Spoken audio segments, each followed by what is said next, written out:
Welcome to yet another exciting, entertaining, informative episode of the Tuck Shop Talk Show, where I just, hang out, sit down with young Zimbabweans who are, pretty much well versed with, specific things, happening in the country, socially, politically, and all that cool stuff. So, last time I was sitting here with Mkomadani and he was just talking about, press freedom and how media is a very good tool, to engage citizens, other young Zimbabweans, get people actively involved in making conscious decisions about, the things that are affecting their communities and the country as a whole. Today, I'm joined by yet another young Zimbabwean, creative, politically aware, active, fashion conscious, and a lot of other amazing things. Hi, Mantate, and welcome to the show. Thank you so much for having me. I listed a little bit of what it is that I know you for. So maybe just tell our guests, a bit about yourself and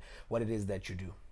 Hi everyone, my name is Mantate Mhlotshwa and I'm very passionate about everything to do with women and young people. As it relates to governance, I think my idea of a better Zim is a world where women and youth contribute in a meaningful way to the way that policies are designed in such a way that they benefit the lives of those young people and women.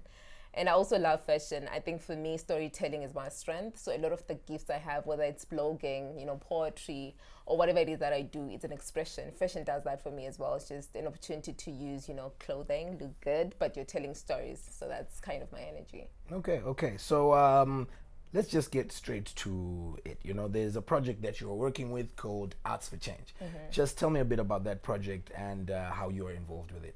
Okay, so Arts for Change actually falls within a bigger project called the New Narratives for Accountability in Zimbabwe that we're doing in partnership with Accountability Lab and Kubatana. So Magamba coordinates the Arts for Change element of the project. And the idea behind Arts for Change really is how do we bring together creatives across Zimbabwe into, the conversations around accountability. So it's about working and building the capacity of young people, whether it's musicians, filmmakers, and saying, let's refine their art, but not just that, make sure that their art reflects on issues of accountability and social justice. So that's what we're doing.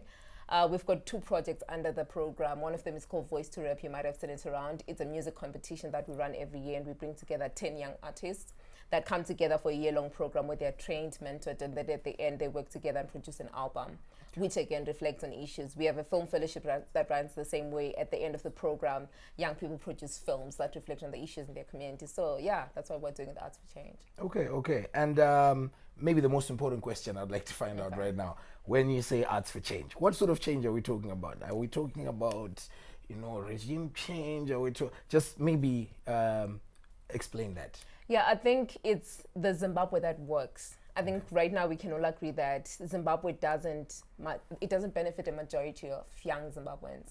Not even just young Zimbabwe, it just doesn't benefit a lot of the citizens. So I think change for us is a Zimbabwe that works. So I think we're positioning ourselves as young people in a place where we shape the narrative about what that Zimbabwe looks like. And not just the narrative, it's also about how do we work towards, demanding that kind of Zimbabwe and working towards that Zimbabwe. So that's the change we're talking about. Okay. So art is very diverse, right? And it plays a big role in terms of people expressing themselves and, talking about specific issues and raising awareness and that sort of thing. What role do you think that art plays in shaping Zimbabwean politics? Yeah, I think at the top of it all, arts are entertaining, right? Okay. If it's music, it's about how do we get Mantate listening to a song? But also through that song, how do we make sure we package an issue that is important and actually pushes Mantate to do something about that particular issue? Okay. So I think in terms of where the arts sit, it's about taking advantage of the ability of the arts to convene people. Okay. If you look at 2018, for instance, in Zimbabwe, there were instances where you'd find, big artists actually pulling together concerts, and the message behind it was people should register to vote. But you find that people that normally don't meet when it comes to political affiliation would actually still come to a concert and be a part of it. They'll still listen to that song. Yeah. If it's a film, they'll still watch that film. So I think in terms of the arts, it's just really that tool that we have that is able to help shape a narrative, but also to unite people around issues and just challenge them. Because if you listen to a song 10 times and it's telling you there's a problem with you queuing for everything, I mean, you've got to ask questions. All right, yeah. And, like during the liberation struggle, we had artists and liberation war veterans now that, during that struggle were singing, doing poetry, motivating other Zimbabweans and, just trying to get everybody actively involved in the struggle. Do you think that right now we have the same crop of young artists in Zimbabwe, the likes of Comrade Chinks and Thomas Mapfumo, to push certain agendas in a very active way that will actually get people, involved? Yeah, I would say that we actually do have young people. Some are undiscovered. Some of them are already in this space. We see the likes of Acie in Bulawayo, for instance. He's one guy that I always use as an example of socially conscious music, because a lot of his music questions things. Sometimes he's singing about, the issues that separate us as young people, the tribal tension. The fact that, if you're Shona, there's a perception around that. If you're Ndebele, there's a perception around that. So just being able to see those kind of young people, I would say that there's some young people that are in mainstream music right now that are actually pushing socially conscious content. But then I think a majority of them are still undiscovered. And undiscovered also doesn't mean that their talent is there or they're not seen. Sometimes they're seen, but there's no resources to actually have them produce music and bring it out, if it's film, if it's poetry, whatever. So I think a majority of young Zimbabweans, especially in rural communities and in places outside Harare, because in a lot of instances you find that opportunities are centralized to Harare, and in a few instances in Bulawayo, but largely Harare. So you can imagine a young person in Binga who can sing, a young person who can produce great films with their phones, a young person that can do so much stuff.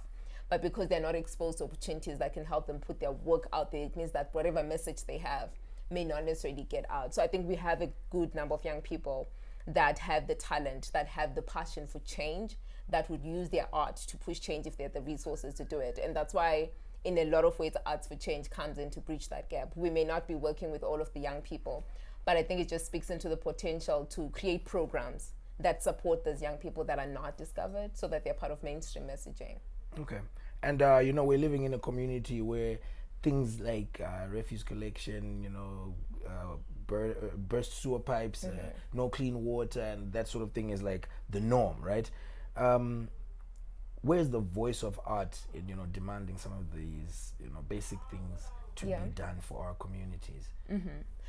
There's a song comes to my mind as you're asking this question by Acie. He's one of the artists that we had in our 2020 Voice to Rap artists. He sang a song called Lainela. So Lainela is a Ndebele term that means queue for. So in his song, he basically talks about how we literally queue for everything in Zim. It's queuing for Zupco, you're queuing for water because there's no water. Council water is not there, so you're queuing at Sporaneni. It's about queuing at the bank. It's about queuing in the supermarket. It's like our entire lives. We've normalized queuing so much that people wake up to go to Makombe building, for instance, and or whatever, passport office.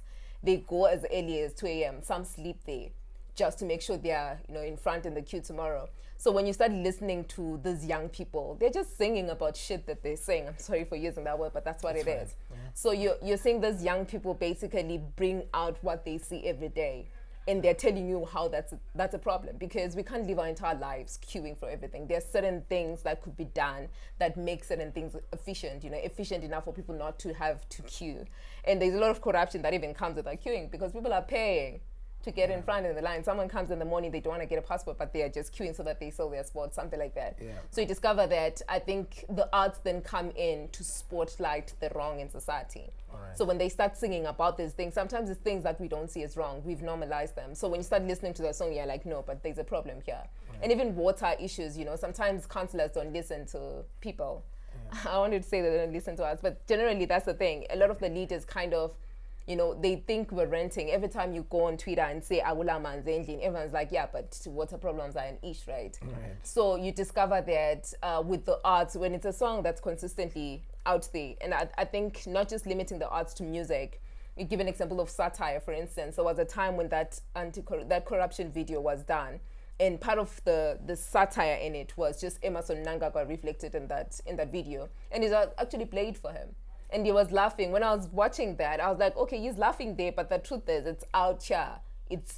You've got to speak to this, right? And I think we need more people doing that, where leaders actually come in, and if it's something that criticizes or questions their leadership, they need to sit in and respond, not just laugh and we move on. We're not moving on because it's an issue. So I think the arts are giving us that space. Okay. And I'm glad that you mentioned something about, the corruption and that sort of level, because one of the most important tools of shaping politics is demanding accountability, right? Now, looking at the levels of corruption, especially in politics, at what stage do artists come in to demand better, in terms of governance of resources? Yeah, I think at the top of the conversation about accountability is the idea of answerability. When someone has the responsibility over resources, the question should come to say, did you do what you're supposed to do with those resources? If you didn't do that, what happened to the resources? And if we know that, okay, there's this amount of money, if it's COVID, for instance, we have this amount set aside for COVID vaccines or whatever, when we don't get to see that, someone has to come in and ask that question. Normally, when it comes to activists that we know, the likes of, for instance, Namata, you look at Hopo, for instance, you look at all those other activists that we have, Zenzele and Ndebele and Bulai, and all those people that in different ways are demanding, responses from government around certain things. You realize, Uguti, at the end of the day, these guys always get into trouble. Someone gets arrested for asking questions. You get a Marco who's still in prison because he had to demand a certain level of accountability. So I think with the arts, if you look at the history of the arts in Zim, in a lot of instances, artists have had the leeway to get away, with certain messaging. An artist would sing a song, and we'll talk about it. They would ban it in some places, like ZBC would not screen certain songs. Even from our album in 2020, we had certain songs that were not played in certain stations, for instance, because apparently, I don't know, it affects whoever. So you find that with the arts, it tends to get away with a message that Mantate wouldn't ordinarily have the power to say without getting into trouble. So I think just being able to continuously use the arts, and I think they've brought a reach than just my voice. If I'm speaking here, it means that it might be a video somewhere, but if it's a song, it's going to play on radio, it's going to play in the combis. If it's a drama, for instance, people are going to watch ZBC or whatever. So yeah, I think that's where arts come in, to consistently question and ask those questions that then lead citizens to do something. Okay. And we've also seen that, the arts sector, especially music, has a dark side to it, where, many artists out there are accused of performing under the influence, a lot of drug abuse, alcohol abuse. How then can art influence positive change amongst young people? Yeah, I think it has to be balanced. It's not just drug abuse is terrible. I think it's one of our biggest challenges as a nation right now. And I think for artists as well, I remember watching this other video. It was just a trailer from Plotmako's Kombi interviews. Yeah. And this is an artist, an established artist, who was just sharing his journey of how he literally has made nothing out of his career. This guy's been in the industry for the longest time. So I think the artists go through the most. That's just the truth. Zimbabweans generally go through the most. I'll just speak specifically to artists because they go through so much, and a lot of them resort to certain ways or certain methods to kind of cope, which is bad at the end of the day because it then starts to affect them, right? But I don't think that it's enough for us to come in and tell them that drugs are bad for you. Some of them know. Some of them have seen other artists. I remember there was a time when this guy, what's his name, Holitan, was talking about how one of the biggest, one of the advice that he got from one of his mentors was that you should be careful around, drugs, because that's one of the things that kills a lot of artists. So for me, it's just always this idea that it's not enough to come and tell someone that drugs are bad for you. Sometimes they know. I think what we need to consistently do, not just as artists, but also people around, it's businesses, it's the government itself, it's civil society, whatever. It's finding ways to encourage or fight for an environment that allows artists to have some form of sanity. Artists just want to produce their art. They want to share their art. They want to consistently feed into society. But when they're not able to do that, when it's actually killing them, they tend to go, in different directions that may not be beneficial to them. So if we want to support those artists and have them contribute in a productive way, I think we need to find practical, solutions to this drug abuse problem, to say it's not enough to just say it's a problem. Okay. So they need help as well, they just do. as much as they are here giving other people, help and support through some good music and... Yeah, because they carry a lot of influence. If Ja Praiser says something, if someone sees Ja Praiser in a video abusing drugs a certain way, or someone sees Winky D sniffing cocaine or something like that, because of the level of influence that they have, it's easy for that pool of young people that look up to them to think that's actually cool and actually do it. But then for us to then support those guys to make sure that they push or they live the kind of life that is, I don't know, can mentor other young people, I think we need to find ways of, you know, addressing the things that affect them. And also for those that are already involved in this drug abuse, you know, problem that we're talking about, Zimbabwe doesn't have enough capacity to deal with the issue of drug abuse. If you look at rehabilitation centers in this country, how many do we have? If you look at mental health hospitals, like you look at here, we've got the annex, right? In Bulawayo, you know, there's Ngutsheni. You can count the number of hospitals that deal specifically with issues of psychiatry, mental health, and things like that. And I think in a lot of instances, if you go right now to Ngutsheni, for instance, one of the things that's being talked about online is the idea that a lot of the cases, mental health or the psychiatry cases that they're dealing with have to do with young people abusing drugs. Right. So anyone that's abusing drugs, that's becoming a problem in that community, you're sent Ngutsheni.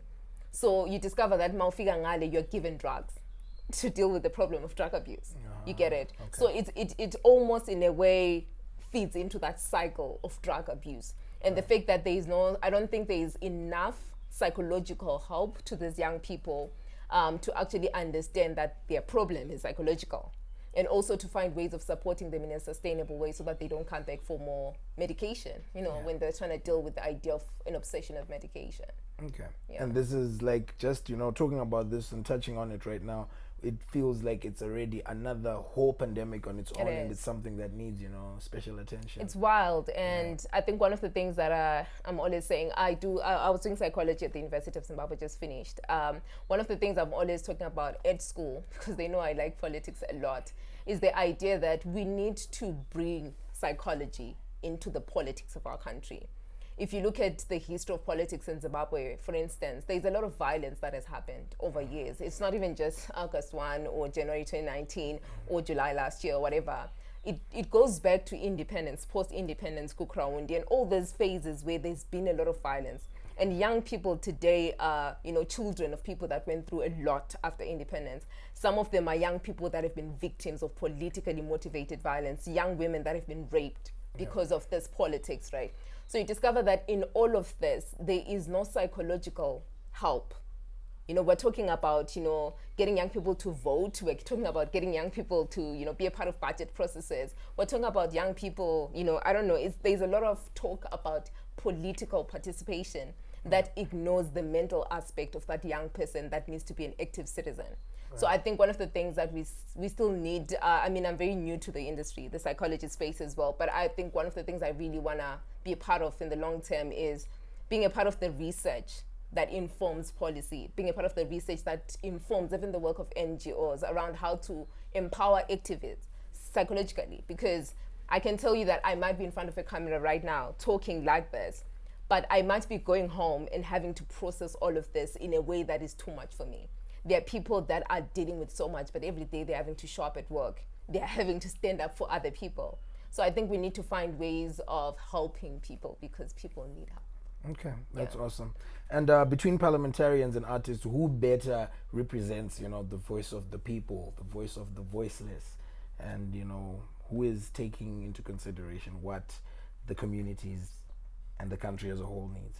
I don't know how to give a not biased answer because I think for parliamentarians, they have a certain obligation. They are the representation that they carry, councillors as well, to say when they're elected into office, people are trusting them to get into parliament and advocate for, you know, their issues and stuff like that. But in Zimbabwe, sometimes we've seen parliamentarians who really act in a way that opposes what we want, right?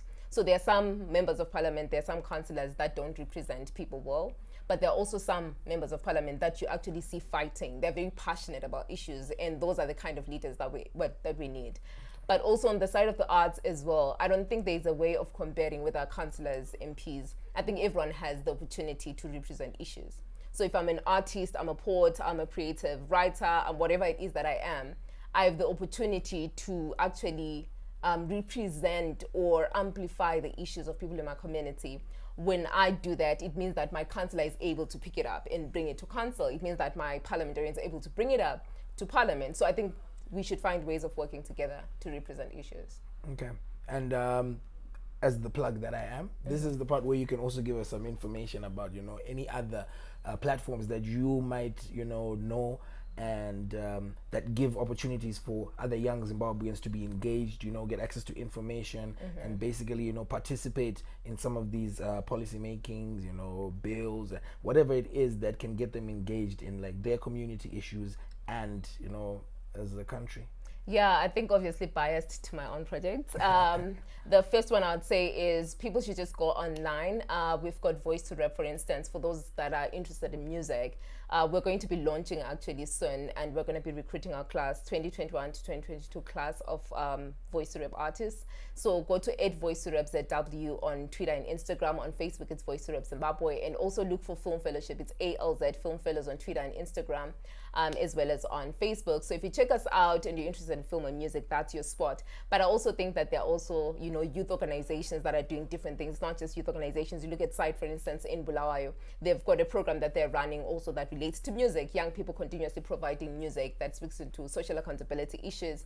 You look at WILD, for example, in Bulawayo, Women's Institute for Leadership Development. They're doing a lot of work in rural Matabeleland, right? So you find that there's so many people. I mean, go online and look for youth organizations in Zimbabwe and find ways in which you can feed into that. So yeah, you can't really exhaust them, and yeah. Okay. You know, it was really wonderful sitting down and having a chat with you. If you have any more last words for the viewers, you know, some words of inspiration, motivation, and yeah, this is the chance. Yeah, I always say this, that when things are left as they are, they tend to get worse. That's just the most basic thing in the universe. And Mantate may not change the entire Zimbabwe, but if I'm able to transform the life of one girl or one young person, and there's 25,000 of Mantates, there's so many people that we can impact. So I think my advice to young people is sometimes when you look at our country and feel like, you know, a lot of things are just going to shit, the truth is that we need to consistently do our part so that we fight for a better Zim, because I think at the end of the day, we all agree that Zimbabwe is not where we want it to be. We can be in a different place, in a better place. We might not agree on how to get there, but if we're able to establish some sort of, you know, convergence around the fact that we're not in a good Zim, I think we can work together towards a better country. Yeah. Definitely. Yeah. Thank you so much for joining us on the show today, Mantate. You. This has been the Talk Show, where I get to sit and hang out with, you know, young Zimbabweans who are very much engaged and actively involved in, you know, some of the issues that are affecting our communities and our country as a whole. Today I was joined by Mantate Mhlotshwa, and, you know, she was just giving us some insight and just her opinion and ideas around, you know, arts and how art can contribute to, you know, changing or shaping the politics around our country. Thank you very much for joining us today on the show. And until next time, you know, Bye. Peace.